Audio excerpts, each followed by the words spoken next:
Our next speaker is Damien Rowland, and Damien is from Leicester in England, and he is a consultant and lecturer in paediatric emergency medicine. So, are you ready for your moment? Damien, here we go. Hello, my name is Damien. In May 2012, my daughter was admitted to hospital with query meningitis. It was during that time that I saw the best the National Health Service, the NHS, had to offer. Care, skills, aptitude, but also the worst. Hierarchy, problems with communication. And it was then I realised that the real problems that the NHS was having. We had the Francis report looming, an in-depth inquiry into a troubled hospital which showed that there were real difficulties with compassion and leadership. What could be done to change this? We needed a different status quo. And if you don't change the direction that you're going in, you will end up where you're heading. So it was with this that I had a fortuitous conversation with Helen Bevan. And we thought about a sustainable improvement initiative which would reach a new generation of healthcare professionals. And it wasn't as if people weren't trying, it's just that engagement wasn't good. It was a bit top down, it was bureaucratic, it was British.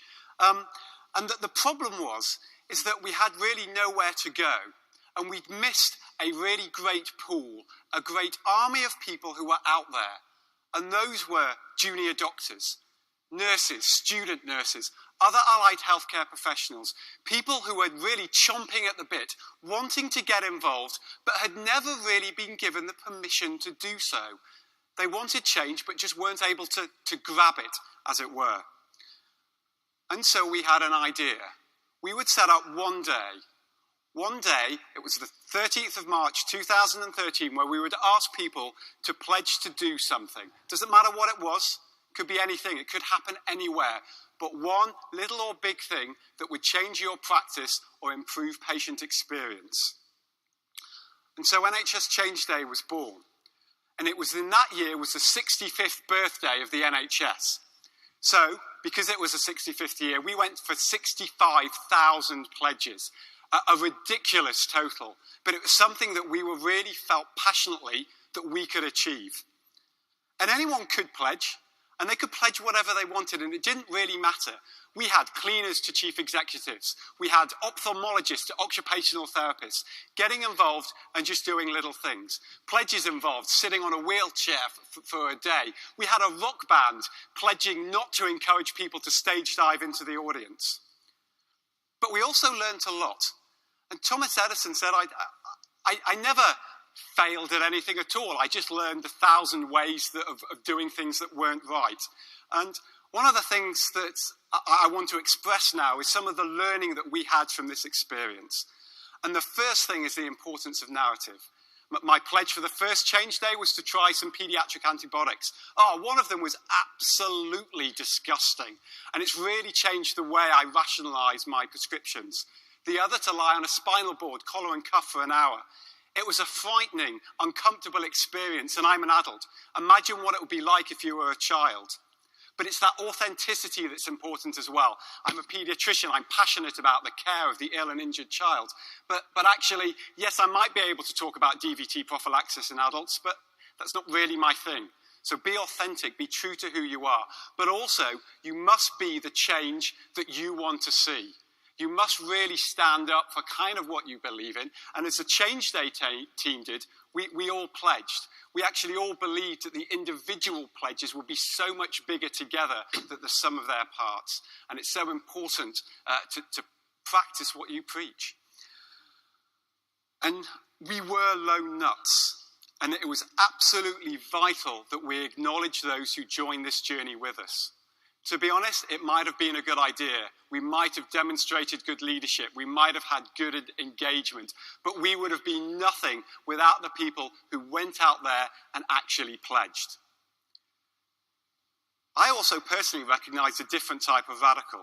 Neville Longbottom is a real hero of the Harry Potter series because he just goes about his business. He doesn't ask for rewards. He's a bit of a geek, yes, but he just does it.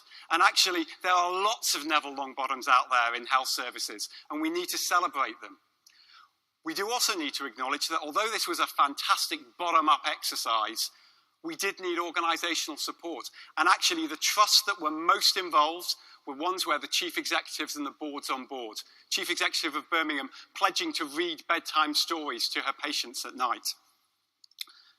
Social media. Now, you may hate Twitter. You may hate LinkedIn. Well, to be honest, at some levels, we need to start embracing the fact that other people are using it. There are stories to be told, and social media is a fantastic way of telling stories. And wow, did NHS Change Day collect those stories and tell them. And through that medium, we had Alice Cole-King with her You Can Cope campaign. Kate Granger, Hello, My Name Is, the Thank You campaign that's already been mentioned. These were initiatives that came out of social media that enable people to join a pledge even if they couldn't think of one to do themselves. And so we were on a journey of improvement, but most of all about the patient. And for the first Change Day, we reached 179,000 pledges. Remember I said our goal was 65,000. For this year, on the 3rd of March, we went for 500,000, a huge total. But we made it. Okay, it was an aspiration to demonstrate the achievement that healthcare professionals could make.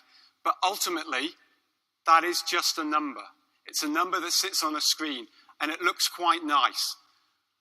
But my real belief, my real hope for Change Day is actually what we've done is we've empowered healthcare professionals to think about how they can improve and change themselves, so that when they see patients, or that when my daughter, who is now well, goes back into hospital, she will be seen by someone who really understands what care means. Thank you.